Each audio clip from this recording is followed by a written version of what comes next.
Didn't you think of moving away? Oh, no, then again, San Francisco. At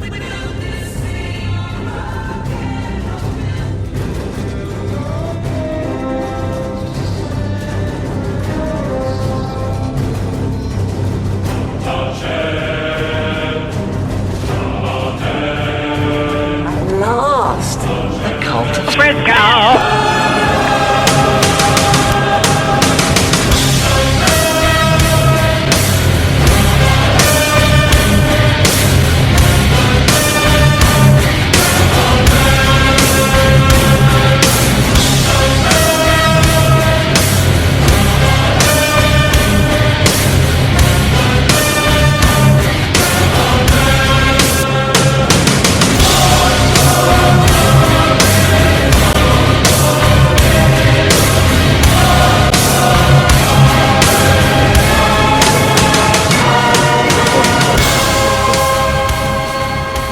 So, what'd you think?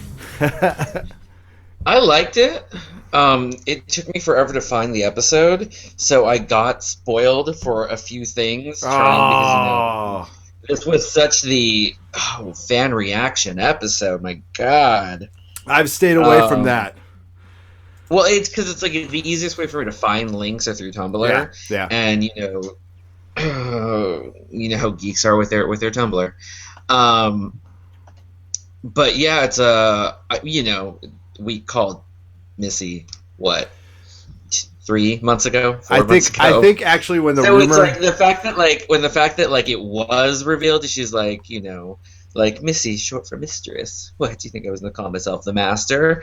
And you're just all like, it's final. For me, it was like, I think she was phenomenal in the entire episode. Yeah, she was. Like that, she was so good. And it was just like, it was the right amount of, because you weren't sure if she was going to be nice and be kind of like a River Song, like, I'm here to help you, doctor. But in Refactor, like, oh no, she's vindictive, and it's like, I don't know, I kind of feel like it's one of those Hell Hath No Fury, like a woman scorned, and now that the master's a woman, or a time lady, because she's old-fashioned. Yeah. Excuse me. It's just like...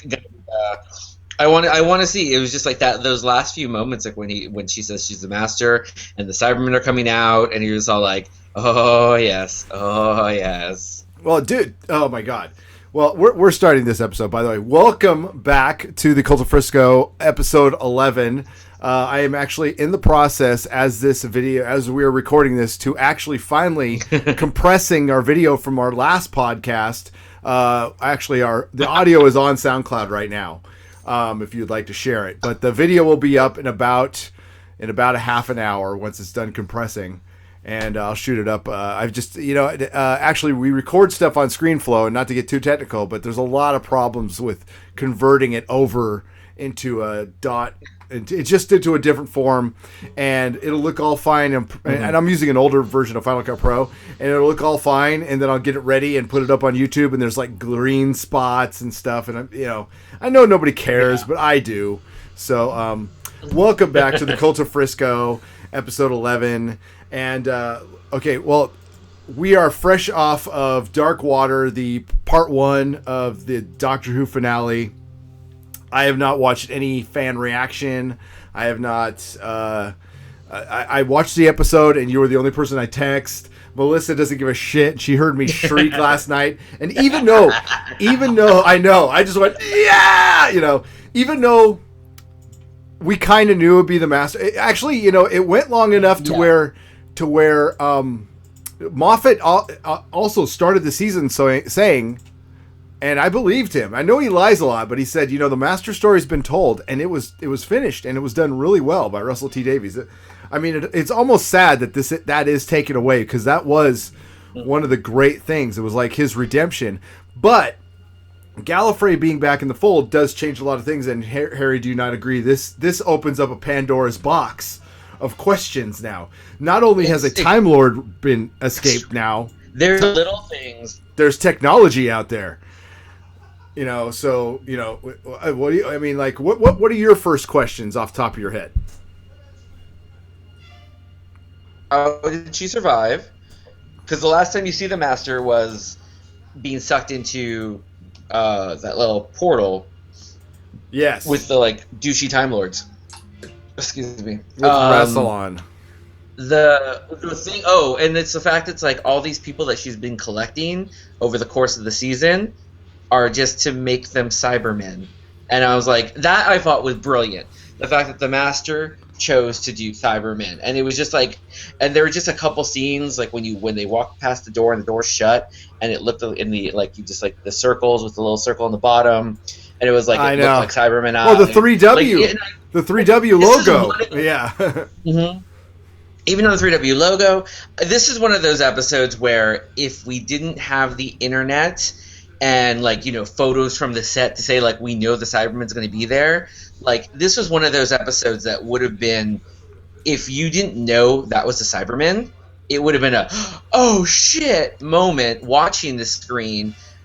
Even the fact that when she said like I'm the Master, like fans would have been like, oh my god, calling people up like, did you watch Doctor Who? Oh my fucking god, did you see what they just did? And it just feels like because we already knew it was a Cyberman, it's like looking at the skeletons, and right when they said, oh, they have an exoskeleton on, it's the water that they're in makes it invisible, so you're just seeing the skeleton. I was like, oh, well, automatically we assume that's where the Cybermen are going to be. But it was just like, it was the concept of how they were doing the Cybermen, and the fact that it was like the Nether Sphere is kind of like a hard drive. Yeah. Which kind of goes back to it reminded me of, River Song's Conscious is in a hard drive in a library. Bingo! Like the Library of the Dead. That's where River Song is. And you have this Nether Sphere, which is how they're getting people to become Cybermen. Yeah, Moffat loves to bring back his own concepts. And it might have nothing to do with the library. I mean, everybody's been waiting for the library. I do read online stuff, and one of the largest speculations that Missy there was a rumor out there that she was the library gone wrong, or River Song gone wrong, or the Ronnie, or Romana. And you know what? It would have been awesome if it was Romana.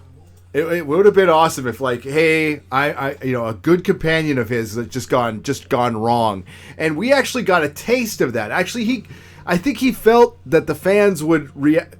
Moffat, in ways, gives us exactly what we want, just not what we expect. Moffat gave us the concept of real quick of a companion just totally betraying the Doctor, and that was I was not expecting that in the beginning. And let's go over the episode. The episode starts out with... Actually, you know what? Because of the Next on Who segment, you didn't get any of the something happens to Danny, or her having that conversation with the Doctor, and even the things that you did get that were the big fan ones of the Cybermen flying, and Clara saying, "I'm not Clara Oswald," weren't even in this episode. They're going to be connected to the next one most likely, because it's like. There's a lot of it felt like it was Next on Who was giving you like we're giving you this is like the next our two finales are coming, are like sprinkling it out. So the whole thing of Danny being hit by a car and her going through the TARDIS and collecting the keys and then throwing them into hot lava is like the only way to destroy them, and the fact that she destroyed them all, and you're just like, holy fucking shit. But it was all a dream. It was a dream sequence. Yeah. Yeah. Oh, and the way she... And like, you were pissed at... I mean, like, it was interesting because I didn't see that coming. I'm watching it with Logan, and Logan is just totally confused. Logan's like, what's wrong with Clara? Did somebody take over her body? Who's this? This isn't Clara, So it worked, and it disturbed him, actually. And then we saw what happened. It's also that thing of grief makes you think and do stupid things. Oh yeah, and it's like and this is like probably the first person that she's ever really loved, and so now he's not there. And it was the fact that like, and how it happened. It's just like she was on the phone with him 1 minute. And it was like, but why aren't you answering? Why aren't you answering me? Then she hears some woman go, hello. He's like, yeah, I just put Danny back on. And she's like, miss, you don't understand. And you're just all like, what? It was one of those like brief little like, boop, hiccup, there you go. Danny's gone. or is he? Because you have that moment where he's there hovering over, which is also delete, Cyberman. Delete himself from the pain, and then you see that shadow of the kid staring at him or the reflection of the kid that met with him earlier in the episode, and that's when it blacks out. So you're like, okay, I don't know. It's just like this is supposed to be like close to Clara's end as a companion. So I'm wondering if it's that Danny's now gone, so she couldn't save him with time travel. No, I'll go. Yeah, I think so, and I'll go one further with you. I think we will find out at the end of this episode that Clara's like pregnant. Yeah, and I think that will be her out. I'm expecting if we don't get Danny doesn't return either at the end of this episode or it's during the Christmas episode, she finds out she's pregnant with his child, and that's her official. That's her I can't raise a child on the TARDIS. And that explains the other parts of the timeline, and which has them connected. The tragedy of it all, and it was so there was some like God. It's okay. The only part of the episode I didn't like was, and it was only because it wasn't dealt with. I guess it was pretty real. I just don't know why it was there. It was Danny meeting the kid he killed. I don't know why it was necessary. I think it might play a role in the next episode. Yeah, like if you're watching it, like if it's back to back, because especially like I said, like the kid's reflection appears again in the little iPad right before Danny's as he's deciding if he wants to delete himself. Oh, you see if you I didn't see the kid's reflections in there. Yeah, but now you kind of also get like why he's a school teacher. Like he's taking care of kids because the now you know why what caused him to stop being a soldier. It was he like killed a kid. Yeah. So and I like that you're getting a little bit more layers, like a little bit more layers, and that's why because that was one of the things that always ran through Danny's story was, did you kill anyone? Well, and they've asked that question before in like early episodes, and he never answered it.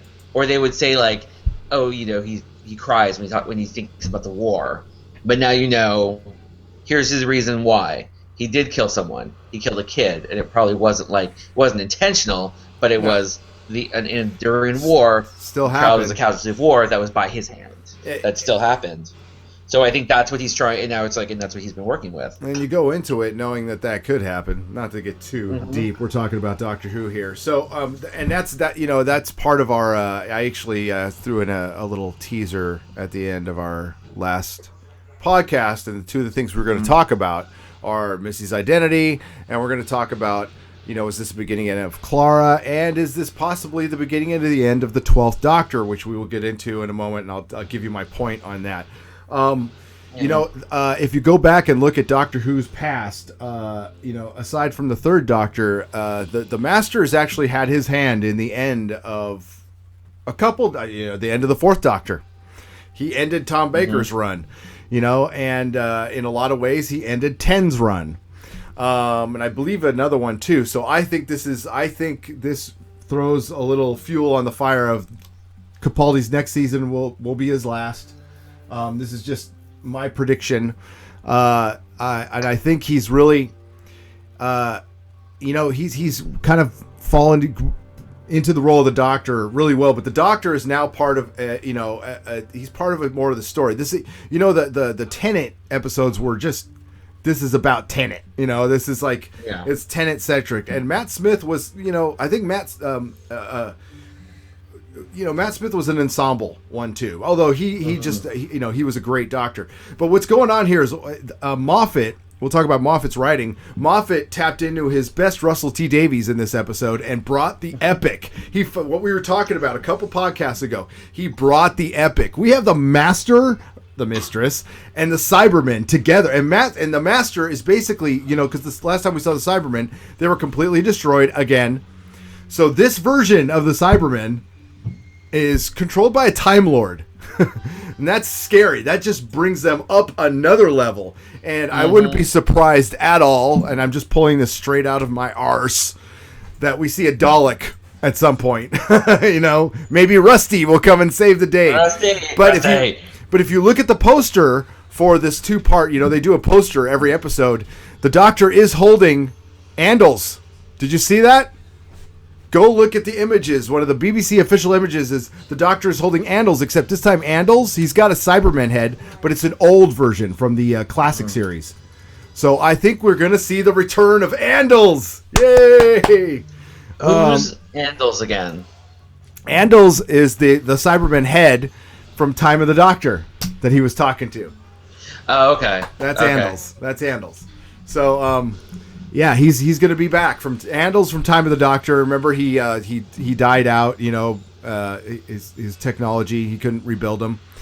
And he actually gets referenced in Deep Breath real quick because he called Clara Handles. So, if you look again at the poster, I'm excited about it, and I think it'll have to. I think they'll draw on some of the stuff that happened in A Nightmare in Silver. I hope, but there was a scene. Okay, let's talk real quick. Regeneration. Do you think in the next episode we will see the Missy regeneration? Because in the trailer, there's a cut scene of Missy kind of popping awake like this. Now it's either. Well, I got two theories on this. That's either that's right after her regeneration, and we will see John Sim briefly, or because they hate to not show them. You know what I mean? They do like to show the regenerations, or Missy is indeed just a body that the mind gets popped into, and then she is waking up, and actually the Master's mind was in that matrix, that Time Lord matrix that we're talking about. I forgot what they call it. The Nethersphere. Yeah. I don't know. What do you think? The Promised Land Nethersphere. Do you remember that part in the trailer? It's it's at the beginning of the trailer, and you see Missy waking up. The link I saw didn't have the Next on Who trailer. It just had the episode. Okay. Well, do you think we'll see Missy's regeneration in a flashback? That'd be awesome. I would like the episode to start with that. Yeah, that's actually the thing. Or as they're talking, it's revealed through Doctor, trying to get more out of her, and she states everything. Well, or they'll do what they did with was it Eric Roberts? It's this little slug that gets put into him. Yeah, this is true. It could be. The Master's regeneration. That was supposed to be because apparently because when Eric Roberts became the Master, it was supposed to be the Master didn't have any regenerations left. No, he had to he had to literally possess somebody. Yes, he had to possess someone. But one of the things I noticed though was in regards to Missy is when he's first saying, "Who are you?" and she says, "You left me all alone there. Do you think why'd you leave me?" And she's just to die. You left me to die, giving him the clues, and he's still not sure. And then when he opens the door and they're outside in London, she even says, "Didn't you know where we were?"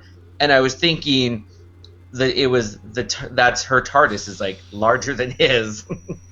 I was thinking that mausoleum, is that really in London, or was that part of her TARDIS? And it's the whole thing is also too. It's just or is that I don't know if it was a time despair because it does feel like everything they're doing in that mausoleum looks a little futuristic, but yet it was modern times outside. Definitely. So that's where I was a little confused. When he opens the door, because she even said, "Didn't you know where we were?" And then when she finally revealed everything, she's like, Missy, short for mistress. I didn't want to call myself the Master. And then she's the 2 hearts. You're a Time Lord. I'm a Time Lady. I'm old-fashioned that way. I was like, okay. Well, I know it's part of the plot, but see, a Time Lord is supposed to be able to sense another Time Lord like that. They can't. There's no put on hands. But maybe there's a denial element, or maybe she isn't full on. Too, it's she might not be full on, or it's the he's not looking for any other Time Lords because of Gallifrey's and that thing. They're Gallifrey's hidden, or it's just the fact that remember he had the fucked up regeneration. Maybe he can't sense this. Maybe his Time Lord Dar is off. Yeah. Time out. My wife is calling. Yeah. Yes, dear. Hi. You're done. You're gonna head home and then we're gonna head out. Yeah. Okay. Love you. Logan's gonna get in the bath right now. Okay. Love you. Bye.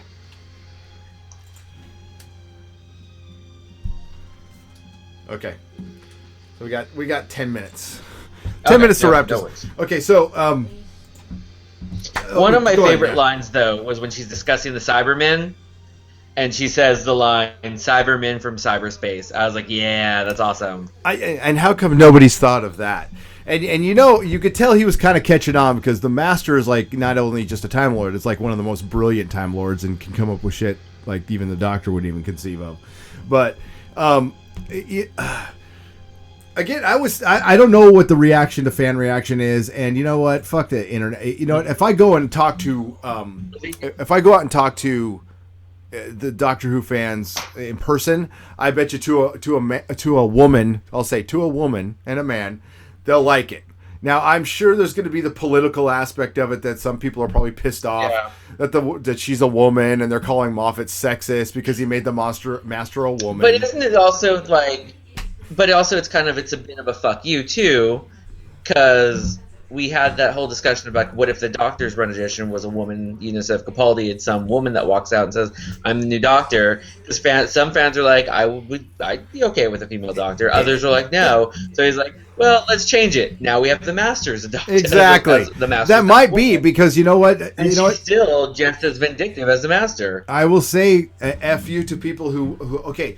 To make the Doctor a woman just to make it a woman, just for a political reason, this is a fictional show that people watch for storytelling. Political nonsense should never be involved. Let's talk, you want to talk political? The director was a female. Okay? Now, yeah. It shouldn't even be a big deal that a woman directed this, but there's so little women directors. Let's worry about that. Let's get some more women directing. And there's plenty of female leads out there. There's plenty. Okay, I'd say it's almost, it's not equal yet, but it's getting there. And if it, like I've said before, if it's a genuine good part of the story and time to do it, sure, go ahead. But you know what? I credit him for not cowering down to the political correctness of, well, it's, a couple of women's groups said it's time to be a woman, so I should do it. No. It's not part of the story. And you know what? We're here to make money. Okay? This is a business thing that's also art, and we're here to make money, and we don't want to fuck around with the golden goose. Okay? Because, I'm just saying as a business person, it would probably alienate some people or take people out of the story. Worse yet, take people out of the story. Now, again, now you've established it, now that you've actually established that there was a sex change in regeneration. Mm-hmm. Now you can do it. Now you can. This actually opens the door for it. So if people would just chill the fuck out, and let's let this happen naturally, and everybody gets what they want. They still get entertained and good storytelling instead of my show getting so big that it becomes a political message machine. I hate it when that happens. Like, it's like each one has to be a G.I. Joe ad at the end where knowing is half the battle. And this Doctor Who's going to be about how not to set forest fires and shit. Like, although this is how the show actually started out. But you know what I'm saying? Don't no forest fires, please. Don't overthink it. You know what? There's a lot of positive messages in Doctor Who, and there was a lot in Star Trek. And it's just a show. It's just a show. So, I mean, if you're not entertained by it, just stop watching. Exactly. It's really that simple. You know what I mean? There's such a mentality out there of like, everybody's like so in love with their own opinions that the show that they watch, that they actually, because I'm a fan of it, I should have some creative say. It's like, no, you don't. I saw that a lot in comic books. Okay, I've been a Spider-Man fan for 30 years, so I should have some creative say. It's like, no, not really. No, you're not, just a fan. You know what? Like they say, opinions are like assholes, yes. And everyone's got one. That's the problem now with like the current generation. It's like everyone has blogs, everyone tweets, everyone updates their Facebook status, and everyone everyone thinks that they're a writer, so it's like, here's my opinion. Listen to it. And because they have friends who are like, ooh, I like that, it keeps them running when you're like, no, you should just actually shut up because no one cares what you think. Yeah, exactly. Just because you can type and spell words on a keyboard does not make you a writer. And my cohort here has got a degree in writing. Okay, so somebody who's actually worked at it, and knows the ins and outs of it. Yeah, I mean, I'm sure it's hard for you to read some of these blogs, and I'm sure it's hard. And it's one thing, yeah. And it's one thing if it's just like like yourself, like you said, like if you want to write and you're like doing these blog posts to try to get like your name out there, so that way you can write for an actual magazine. That's one thing. But if you're just like an everyday Joe who like, a lot of it is just like this is their escapism. And so if they're not happy with their escape, they need to bitch about that escape because they're now stuck going back to reality. And reality is either boring or mundane. It sucks. And it's just like nothing. Exactly. It's like, this is our, like, people could probably say the same thing about us, being like those two fuckers right there with their little Doctor Who podcast, talking their little shit. Yeah. Yeah, pot, kettle, here you go. People will say that same thing to us. That's the thing about podcasts is you have the option to not listen to them. Exactly. We're not forcing it down your throat. If you download it, you either are a glutton for punishment, you like us, or you're just like, I just want to hear what you guys have to say. Yeah. Well, you don't have to agree. You don't have to agree with anything we say. No. We're fixed in our own ways. We like the show. We have fun watching the show. We have fun talking about the show, and it's nice to speculate and guess. And yeah, if it doesn't turn out the way we want it, we'll probably complain because that's what the human race does. Yeah, we complain. But we'll get over it. I mean, we'll get over it. Exactly. I've never, I try to never come off and to where I tell Moffat is a professional writer, and at the top of his game. Mm-hmm. I'm not going to tell him how to write anything. I for the most part enjoy. I was fighting the old Doctor, but I like it now. No, I totally get what you're saying. Yes, we do a podcast, but also Harry and I have pretty fulfilling lives outside. And if we cancel Doctor Who tomorrow, they cancel it tomorrow. It's all right. You know what? There's plenty of old Who. Yeah. There's plenty of stuff. There's plenty of old Who books out there. To continue enjoying it, or you move on. It's a show that has 50 years worth of history. Exactly, and it's a show that has 50 years worth of history that if you need a fix, you have options on getting it fixed. Yeah. You know what? And they'll still probably produce material based on the show, you just won't have a show that it's based on. Oh, Who will never go away. I mean, it might take breaks here and there, but it's like Star Trek, it'll never go away. Too much of a cash cow. So, we've talked about Missy's identity. We've talked about Clara Oswald. Okay, Danny Pink, real quick. Let's end it with him. This is just my this is my prediction based on absolutely nothing. Just like how I see the story going. I predict Danny will not survive this. I think Danny becomes I think Danny is dead, and I think it's very sad. But or his consciousness will be put into a Cyberman, and he'll be the rebel Cyberman. Yes, which is a way for him not to act on the show, but be a voiceover. Be a voiceover, and it could be the first robot human kiss on television. Well, it would be the first because of Blade Runner, but you know what I'm saying. I like his role in it. His role isn't as big as I thought he would be on the TARDIS. This was very unconventional. Year. Oh no! We didn't have a straight up like we're going on adventures on the TARDIS. Yeah. This has been very earthbound. This has been a very earthbound series. Well, because they've also focused a lot around that school. Like the school is represented in like 3 episodes where they were dealing with the kids, the school, or in some fashion, like, where you have Courtney who appeared in an episode outside of the school. But every time you saw Clara and Danny together, it was always a school environment. So the school setting, which is tied back to original Who, because that's where Susan. It's where Susan went to school back in like series 1. So it's like that. It's like it was playing off the fact that like the school is part of Who history. But yeah, it's like it's been a very earthbound season, and everything, all their adventures has always been future Earth, past Earth. They haven't really gone. They didn't really do anything like fantastical. Like you had the Mummy on the Orient Express was in space, but it was still a very Earth-esque setting. Great so show. They kind of kept great episode. They kind of kept it very Earthbound this time around. It did. No complaints about that either. It still felt like, I mean, genuine sci-fi and wonder, and they've got some really cool styles.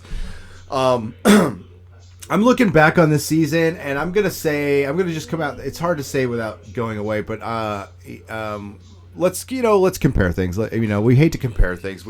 It's like comparing children. We don't really want to do it, but let's do it. I'm gonna say this was better than season 7, aside from the 50th anniversary episodes and the stuff tied around this. But this was definitely a better season. This was definitely a better season. It actually, the season does 7, but yeah, this one has been. Yes. I think it's been a tighter. Aside from, I want to say maybe the robots are tighter, so good, very good. Nights, the Forest of the Earth, the Forest of the Night, the Forest of the Night. Like those two, I felt like they were good stories, but I didn't think they were kind of like just those regular stories that would disappear to kind of just like keep things going. Like there were elements in it. It was the fear her story. The fact it's like Danny finding Clara's little thing, so he knows that she's been kind of lying to him. The little girl, who was really good. But yeah, it was just like, compared to everything else this season, those were the weaker of the episodes. But overall, you had pretty good. It's been really stellar. Really stellar. Yeah. I mean, Flatline and Mummy and the Orient Express, which we both talked about last podcast, were just a cut above. Those are like. That's what this series will be known for. And actually, this Dark Water was good. That was a good episode. It was a good episode. Don't get me wrong. Again, it's just like even Well, no. So it's like the fact it's like she appeared. This is the other thing. Because she said the Nether Sphere is like a hard drive, but in the episode The Caretaker, you see the hallway with that guy who then appears again with Danny in this one. She appears in that hallway, but every other time you've seen her, she's in it. She's been in the first time you've seen her interact twice with people in episodes 1 and 2, and then the last 2 times you've seen her, she's just kind of been like eyeing them, like she's just like looking at like her like devices. So that's the other question is like, does she have a consciousness up there as well? Like, is she linked to that Nether Sphere?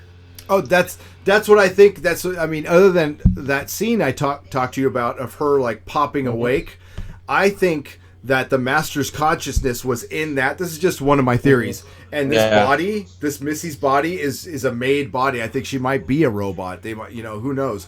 But again, there's lots of questions now, and there's 2 answers for this. Mm-hmm. Like the 2 robot species that were drawn to the Promised Land. Is there some kind of a signal being flown out? Or were those just plot mechanisms put in to give us teasers, to lead us this, which I think, you're a writer. The whole season was foreshadowing the Cybermen. The entire season was foreshadowing the Master and the Cybermen. That's all it was.